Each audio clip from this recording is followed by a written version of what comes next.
Halo Sobat Pencari Ilmu, Assalamualaikum warahmatullahi wabarakatuh. Apa kabarnya hari ini? Semoga sehat selalu ya. Alhamdulillah, Allah masih mempertemukan kita pada video kali ini.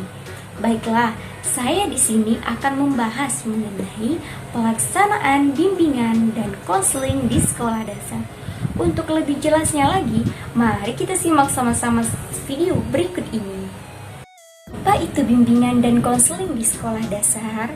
Sebelum kita masuk lebih lanjut, kita akan membahas dulu apa itu bimbingan dan apa itu konseling. Pertama, kita akan membahas apa itu bimbingan. Secara etimologis, istilah bimbingan atau guidance mempunyai arti bantuan atau tuntunan, namun tidak semua bantuan atau tuntunan menunjukkan konteks dari bimbingan. Karena dalam konteks bantuan atau tuntutan ini mempunyai makna bimbingan psikologis. Adapun secara terminologis, bimbingan merupakan suatu proses yang berkelanjutan. Dapat diartikan, kegiatan bimbingan dilakukan secara sengaja, berencana, sistematis, dan terarah kepada suatu tujuan.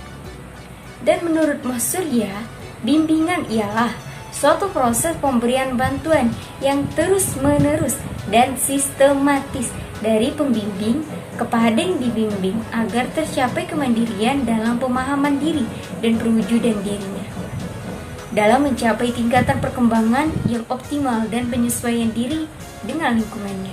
Selanjutnya, kita akan membahas mengenai apa itu konseling.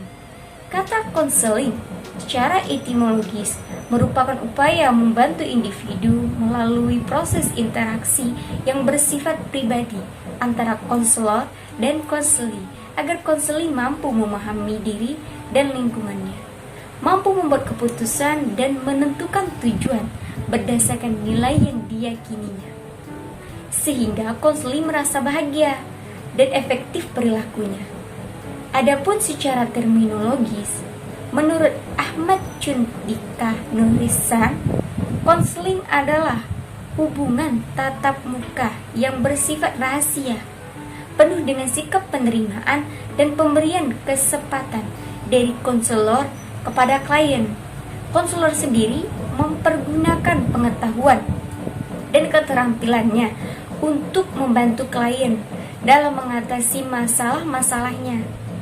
Jadi, pengertian bimbingan dan konseling merupakan proses bantuan atau pertolongan yang diberikan oleh pembimbing atau konselor kepada individu atau konseli melalui pertemuan tatap muka atau hubungan timbal balik antara keduanya, agar konseli mempunyai kemampuan atau kecakapan melihat dan menemukan masalahnya. Pembahasan selanjutnya adalah jenis-jenis layanan bimbingan dan konseling. Layanan bimbingan dan konseling memiliki berbagai macam jenis. Menurut pendapat Prayitno bahwa ada 7 jenis layanan bimbingan dan konseling, yaitu yang pertama, layanan orientasi. Layanan orientasi merupakan layanan yang memungkinkan peserta didik memahami lingkungan baru, terutama lingkungan sekolah dan objek-objek yang akan dipelajarinya.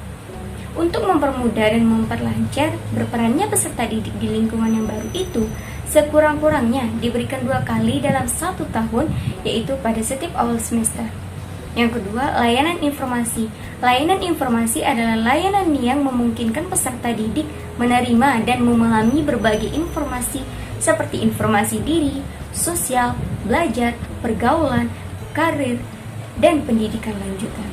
Yang ketiga, yaitu layanan pembelajaran. Layanan pembelajaran merupakan layanan yang memungkinkan peserta didik mengembangkan sikap dan kebiasaan belajar yang baik dan dalam menguasai materi, atau penguasaan kompetensi yang cocok dengan kecepatan dan kemampuan dirinya, serta berbagai aspek tujuan dan kegiatan belajar lainnya.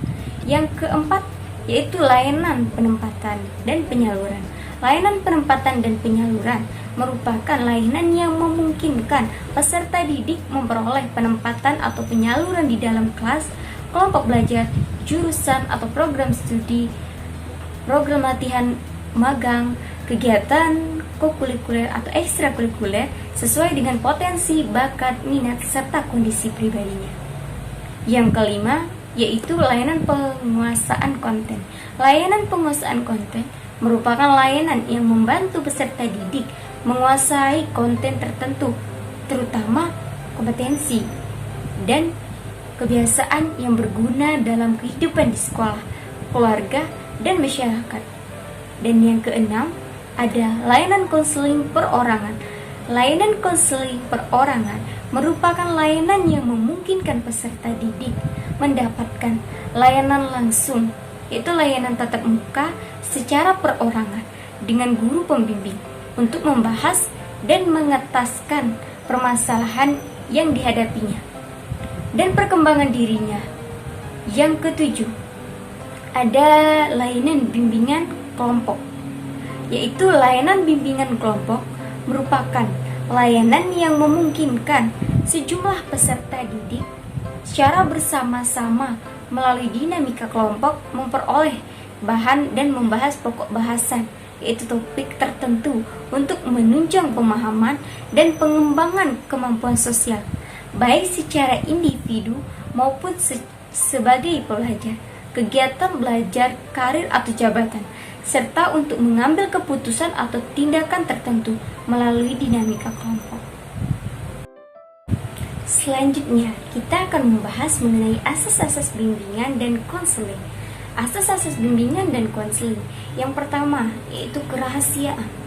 Artinya, segala sesuatu yang dibicarakan dalam kegiatan bimbingan dan konseling pribadi tidak boleh disampaikan kepada orang lain. Yang kedua, sukarela. Artinya, baik peserta didik maupun guru pembimbing tanpa ragu dan paksaan menyampaikan segenap fakta, data, dan segala sesuatu yang berkenaan dengan permasalahannya agar tercapai tujuan dari bimbingan dan konseling. Yang ketiga, keterbukaan. Keterbukaan antara guru pembimbing dan peserta didik untuk saling menerima masukan dan bersikap transparan. Yang keempat, kekinian. Guru pembimbing tidak boleh menunda-nunda dalam memberi bantuan. Yang kelima, kemandirian. Tujuan dari bimbingan konseling adalah menjadikan peserta didik dapat mandiri dan tidak bergantung pada orang lain. Yang keenam, yaitu kegiatan. Bimbingan dan konseling tidak akan memberikan hasil yang berarti jika peserta didik tidak mampu melakukan sendiri kegiatan dalam mencapai tujuan bimbingan konseling tersebut. Yang ketujuh, kedinamisan. Bimbingan konseling menghendaki adanya perubahan menuju pembaharuan, kemajuan, dan sesuai dengan arah perkembangan peserta didik. Selanjutnya, kita akan membahas beberapa alasan mengapa bimbingan konseling diperlukan dalam penyelenggaraan program pendidikan di sekolah. Yang pertama, ada beberapa dalam penyelenggaraan pendidikan di sekolah yang tidak dapat ditangani oleh guru pengajar. Yang kedua, guru terikat oleh mata pelajaran, tujuan pengajaran, dan kurikulum yang harus diselesaikan. Yang ketiga, ada beberapa kegiatan dalam rangka mendidik siswa yang harus dilakukan oleh petugas sekolah. Yang keempat, kadang-kadang terjadi konflik antara siswa dan guru yang pemecahan masalahnya harus dibantu oleh pihak ketiga. Wah, tidak terasa kita sudah membahas sedikit informasi mengenai bimbingan dan konseling. Semoga apa yang tadi saya sampaikan dapat menjadi pengetahuan tambahan bagi sobat pencari ilmu semuanya. Dan jika ada kesalahan, saya mohon maaf karena saya juga masih belajar. Jadi kita sama-sama belajar ya sobat. Sampai jumpa lagi. Terima kasih sudah menonton video saya. Bye-bye.